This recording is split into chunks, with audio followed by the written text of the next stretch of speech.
সারা ভারতবর্ষে উপনির্বাচন হয়েছে, একটা ঘটনা দেখেছেন কোথাও? একটা সাধারণ ঘটনা যে কেউ কাউকে একটা ধাক্কা পর্যন্ত মেরেছে? উত্তর না। কিন্তু পশ্চিমবঙ্গের রক্তপাতের ধারাবাহিকতা বজায় রাখলো তৃণমূল।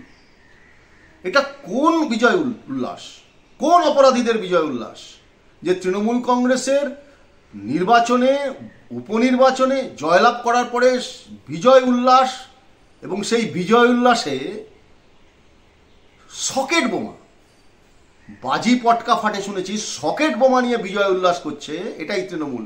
মানে এরপরে আরো কোনো নির্বাচনে জয়লাভ করলে হয়তো পারমাণবিক বোমা নিয়ে নির্বাচন করবে কিনা সন্দেহ। এই হচ্ছে তৃণমূল, এই হচ্ছে তৃণমূলের গণতন্ত্র, এই হচ্ছে বাংলার গণতন্ত্র। একটা 9 বছরের শিশু, তাকে খুন হতে হলো, আর বিরোধীদের বাড়ি লক্ষ্য করে সকেট বোমা। এটা হচ্ছে পশ্চিমবঙ্গের দস্তুর হয়ে দাঁড়িয়েছে। এই হচ্ছে গণতন্ত্রের উৎসব। মুখ্যমন্ত্রী একটা টুইট করেছেন, টুইট করে পুলিশকে বলেছেন অপরাধীদের ধর, আমরা জানি ওই অপরাধী ধরা পড়বে না, তার কারণ এই অপরাধীদের পরিচয় একটাই, তারা তৃণমূল করে।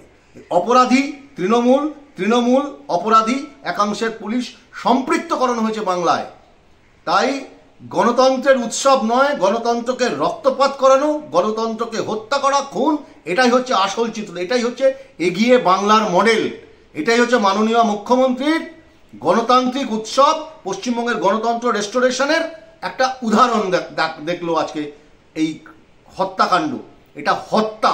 একটা 9 বছরের শিশু সকেট বোমায়, তার স্প্রিন্টারে আজকে খুন হতে হলো তৃণমূলের মিছিল থেকে।